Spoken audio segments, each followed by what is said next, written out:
What's up, guys, and welcome back to the Little Scale Cars YouTube channel. Today in the review box, we have a very exciting release from MiniGT. This is basically where they kind of started off their new GTP car lineup, their LMDh cars, all for IMSA.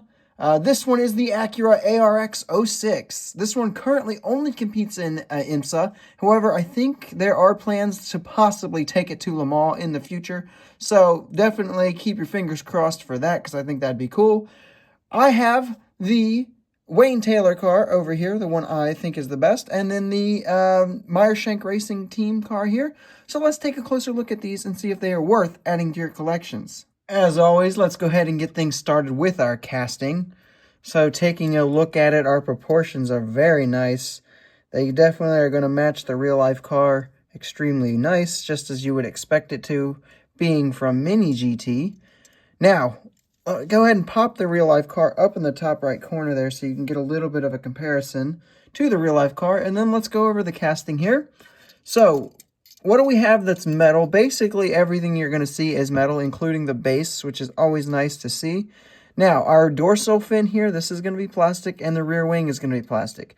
This thing right here, which I would consider to basically be the front wing, this is also plastic, but it's done very nicely because, like, you could, as you can see here, you can stick your toothpick right up there because that's an air channel on the real car. So very cool there. Dive planes, plastic as well, but here on the splitter, this is metal. So that is very, very nice to see. Gives it a good heavy feel. All the body lines that you'd want to see, any kind of little vents are there and casted in. These little like intakes here on this, they are casted in, but they don't have any kind of meshing or anything behind them there. So that is a bit unfortunate. But probably not super inaccurate, to be honest. Exhaust over here on the sides, looking good. Big holes where you can see the tires going through, just like the real-life car. Overall, very, very cool, and I'm pretty happy with how this came out. Paint and deco. So this was actually the first one that released. This is the 2023 Meyer-Shank car. Number 60 won the 24 Hours of Daytona that year, even though they did cheat. They had all their points and things stripped away from the win, but they still got to keep the win, which was an interesting ruling. Anyway, though, the livery is fantastic, I think. Really wish that they would have brought this livery back for 2025, but it is what it is. Sponsors are what they are. All your little sponsors and everything are pretty much going to match up pretty close to the real-life car. And then you are going to get the tire print, which looks really good. Over here on the Wayne Taylor car, which is my personal favorite IMSA car. I always root for the Wayne Taylor team. And this one, we get this blue chrome paint, which looks amazing. Backing up on a gloss black with some silver accents. Very, very nice. Again, all the sponsors and decals exactly where you'd want them to be. And looking pretty good. This is, again, replicating the 2023 deco. There is a 2024 difference, but there is no plans as of right now to do the 2024 deco for Meyer-Shank, or for Wayne Taylor. There will be the number 40 car from Wayne Taylor, though. That's supposedly supposed to be coming. That's the 2024 deco. Getting into some more fine details, we do get our headlights up front. They are little plastic inserts, which look really very nice. Making your way down here, you can see like the IMSA, and I mentioned that you could actually, this is an actual functional air channel, so that is really, really cool. We do get mirrors. There are small little plastic nubs right there that look pretty good. And again, all of the main details are going to be all like Tampa work and stuff like that, which is fine, because there's really not a lot of details that you would, go into that aren't going to be here on a MiniGT. Accurate wheels, like we talked about, with the tire stamps on there, looks great. Making your way to the rear, of course, you get all the kind of rear lights and everything that you want to see. Diffuser looking good, even the little trace of exhaust right there. Looking very, very nice as a whole. So the details are definitely there, as you would expect from MiniGT. But on these, they really shine in forms of like the paint and deco work. Everything else is just kind of small because it is a race car. For our roll test, it should be no real surprise that these roll incredibly smooth since they are MiniGT. And yeah, these roll amazingly. Put them on the scale and they come out to average between 48.39 grams, so they have some serious weight to them, you know, despite being kind of on the small side just because the real-life cars are very short. They have a good, hefty chunk of metal to them, and that's very nice to see. For our pros and cons, let's get things started with the pros.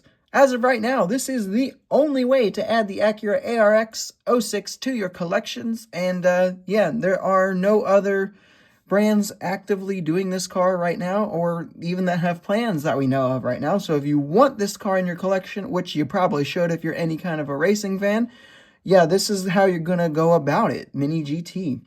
The second big pro is going to be that they are incredibly accurate. So the casting, very, very nicely well done.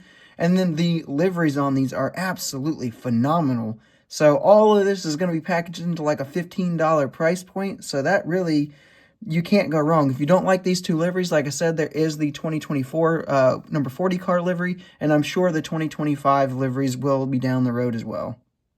Now for our cons, though, there is one that we definitely need to mention, and that is the quality control. Now, I have two of these, and 50% of them have a pretty noticeable error. I'm hoping that that is just a one-time thing that is on mine, but as you can see here, where the cockpit kind of closes in, which I think this part is potentially plastic, you can barely see it here, but this does not sit very flush at all with like the main die-cast chassis body part here.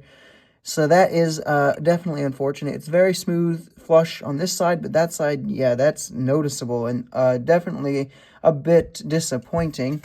If you bring it out the Wayne Taylor version, you'll see that it's not an issue on this one. So I'm hoping that I just got a bad one and that they are not all like that.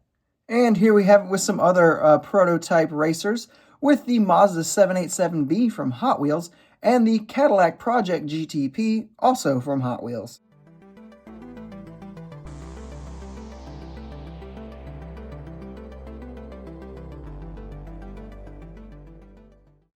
And here we have it with some LeMans prototypes, with the LMP2 car from Sparky over there on the left, and a Toyota LMP1 car, also from Sparky, over here on the right.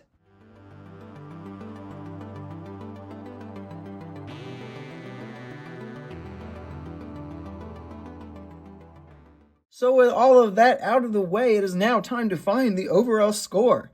The hype level, 9.7 out of 10. I was incredibly excited for these, so my own personal hype is going to factor in, and then everyone who I know who is even slightly interested in racing was pretty excited for these. They are so cool, and these were the first of the GTP cars to be released from MiniGT. I will be reviewing all the others, don't worry. But yeah, the hype level was definitely up there for these.